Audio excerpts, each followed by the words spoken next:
News Medaram మహాజాతరకు భక్తులు పోటెత్తారు. భక్తుల స్నానాలతో జంపన్నవాగు శివాలెత్తింది. ఇసుకేస్తే రాలనంత మంది భక్తులు జంపన్నవాగులో పుణ్య స్నానాలు ఆచరించారు. భారీగా వచ్చిన భక్తులకు ఎలాంటి ఇబ్బందులు లేకుండా అధికారులు ఏర్పాట్లు పూర్తి చేశారు.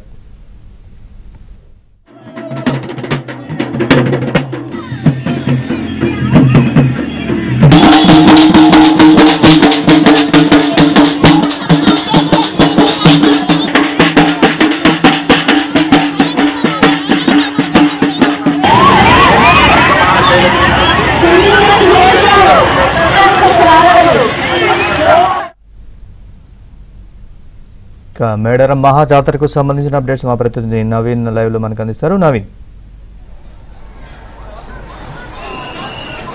నరేష్, మేడారం మహాజాతరకు భక్తులు పోటెత్తుతున్నారు. ఇవాళ కాసేపట్లోనే సారలమ్మ కన్నేపల్లి నుంచి గద్దెలపైకి రానుండడంతో ఇవాళ మహాజాతరలోని కీలక ఘట్టం ప్రారంభమైంది.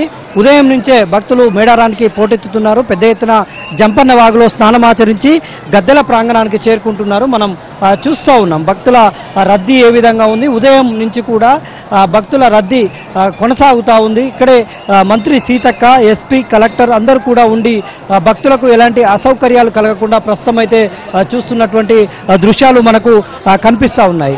అయితే మేడారంలో ప్రధానంగా గుడి ఉండదు, గోపురం ఉండదు, అర్చన ఉండదు, అభిషేకం ఉండదు. ఇక్కడ దేవతామూర్తులకు ప్రతిరూపాలు కూడా ఉండవు.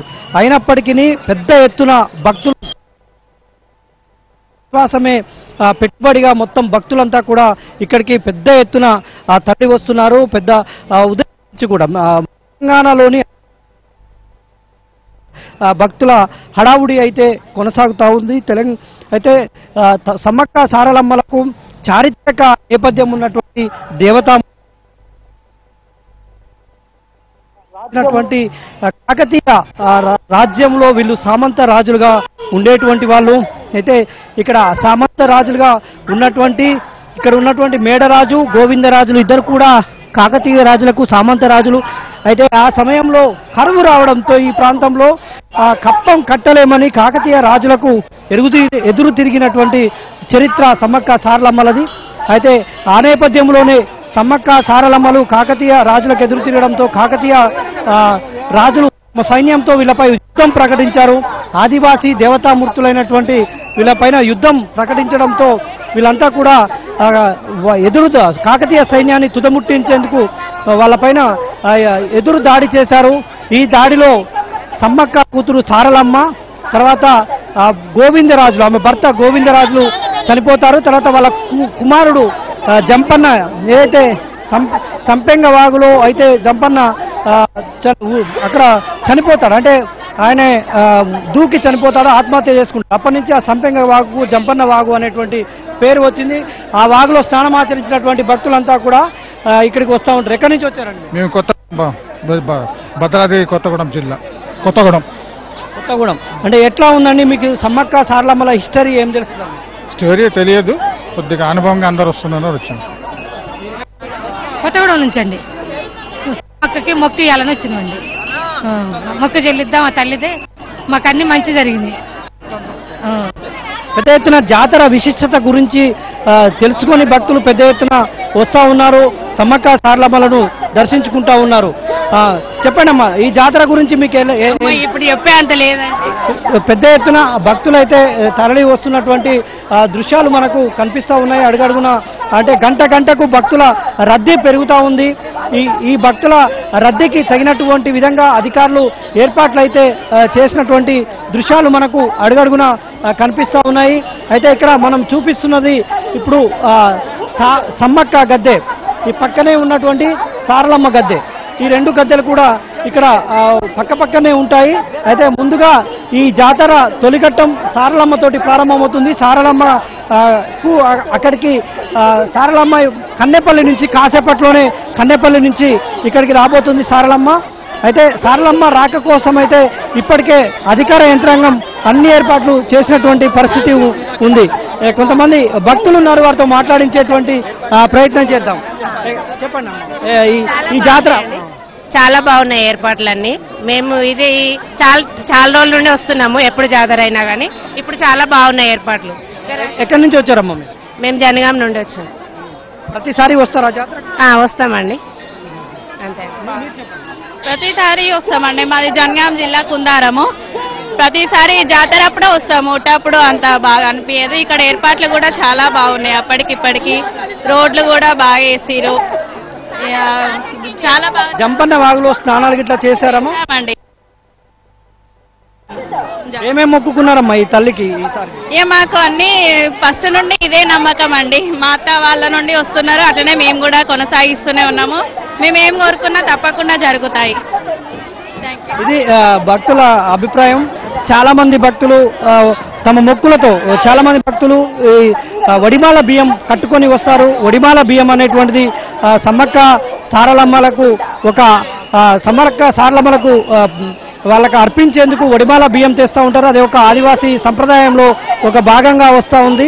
తర్వాత ఇక్కడ మొత్తం కూడా పూజా వ్యవహారాలన్నీ కూడా ఆదివాసీ సాంప్రదాయంలోనే జరుగుతాయి. సమ్మక్క సారలమ్మలు వీళ్ళు ఆదివాసీ వనదేవతలు కాబట్టి వీళ్ళంతా కూడా ఆదివాసీ సంప్రదాయాలను పాటిస్తే జాతర వైభవాన్ని ఏటికి ఏడు పెంచుతూ వస్తూ ఉన్నారు. అయితే కాకతీయ రాజులు సామంతరాజులుగా ఉన్నటువంటి సారలమ్మ, గోవిందరాజు, జంపన్న వీళ్ళంతా వీరమరణం పొందిన తర్వాత సమ్మక్క కాకతీయ సైనికుల పైన ఒక వీరోచితంగా పోరాటం చేస్తున్నటువంటి క్రమంలో ఆమెను కాకతీయ సైనికులు వెనుక నుంచి బల్లెంతో పొడుస్తారు. అయితే వాళ్ళ ముందర సరిపోవడం ఇష్టం లేక సమ్మక్క ఇక్కడ పక్కన ఉన్నటువంటి చిలకల గుట్టకు వెళ్ళి అక్కడ అంతర్ధానం అవుతుంది. తర్వాత అక్కడికి వెళ్ళి చూస్తే ఒక కుంకుమ భరణి అనేటువంటిది కనిపిస్తుంది. అంటే సమ్మక్క ఒక దేవతామూర్తి అయినప్పుడు కాకతీయ ప్రతాపరుద్రుడు గమనించి అప్పటి నుంచి మేడారం జాతర ప్రారంభమైందని చరిత్ర చెబుతోంది. అయితే 1950 వరకు కూడా ఈ జాతర 1950 వరకు కూడా ఇక్కడ పక్కనే ఉన్నటువంటి బయక్కపేటలో జాతర నిర్వహించేవారు. తర్వాత దాన్ని మేడారానికి మార్చినటువంటి పరిస్థితి ఉంది. ఈ విధంగా పెద్ద ఎత్తున అప్పటి నుంచి ఏడు కూడా భక్తుల రద్దీ పెరుగుతూ వస్తూ ఉంది. చెప్పండి, ఎక్కడి నుంచి వస్తున్నారండి? మేము పరకాల నుంచి వస్తున్నాం సార్. మేడారం దగ్గరికి వచ్చేసాము, సమ్మక్క సారక్క దగ్గర దర్శనానికి వచ్చేసాము. ఒక 2 గంటలు పట్టింది సార్ దర్శనం రావడానికి. అంటే ఏంటండి ఈ విశిష్టత? ఇక్కడ గుడి ఉండదు, గోపురం ఉండదు, కేవలం గద్దెలు మాత్రమే ఉంటాయి. ఇంత విశేషంగా భక్తులు వస్తూ ఉన్నారు, మీరేమనుకుంటున్నారు? అదే సార్, ఇప్పుడు ప్రతి 2 సంవత్సరాలకు ఒకసారి జాతర జరుగుతుంది సార్. ఇక్కడ జరిగిన ఓన్లీ ఇక్కడికి ఏంటంటే బెల్లమే ప్రతిష్ట, బంగారం అంటారు, బెల్లం ప్రతిష్ట ఈ సమ్మక్క సారక్క దగ్గరికి 2 సంవత్సరాలకు ఒకసారి సారక్క తల్లి ముందు వస్తుంది, తర్వాత సమ్మక్క తల్లి వస్తుంది. బుధవారం ఏమో సారమ్మ తల్లి వస్తుంది, గురువారమో సారక్క తల్లి వస్తుంది.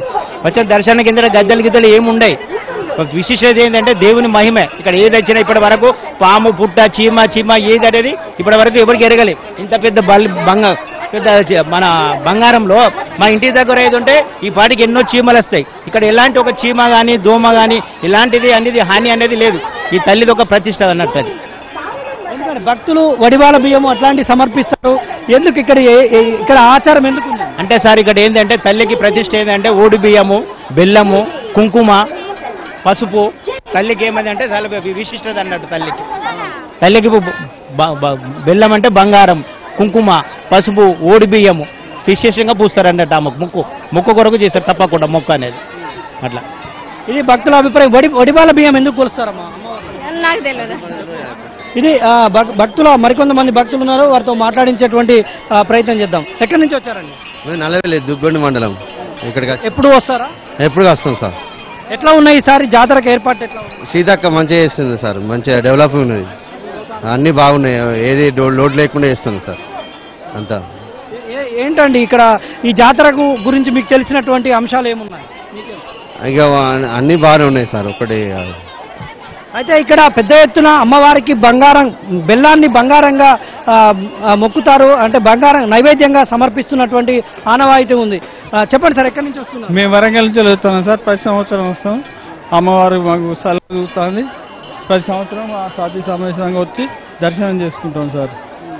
మంచిగా అనిపిస్తుంది మాకు. ఈ కోరికలు నెరవేరుతుంది. అవును సార్.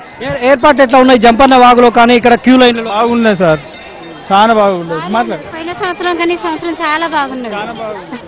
అమ్మవార్లకు వడిమాల బియ్యం ఇవన్నీ సమర్పిస్తారు కదమ్మా. ఏంటి అమ్మవారికి వడిమాల బియ్యం ఇవన్నీ సమర్పిస్తూ ఉంటారు కదా, సమర్పించుకున్నాం మేము. ప్రతి సంవత్సరం అప్పటికి వచ్చి సమర్పించుకొని పోతాం. సరేనా ఇది పరిస్థితి. నరేష్ ఇప్పుడు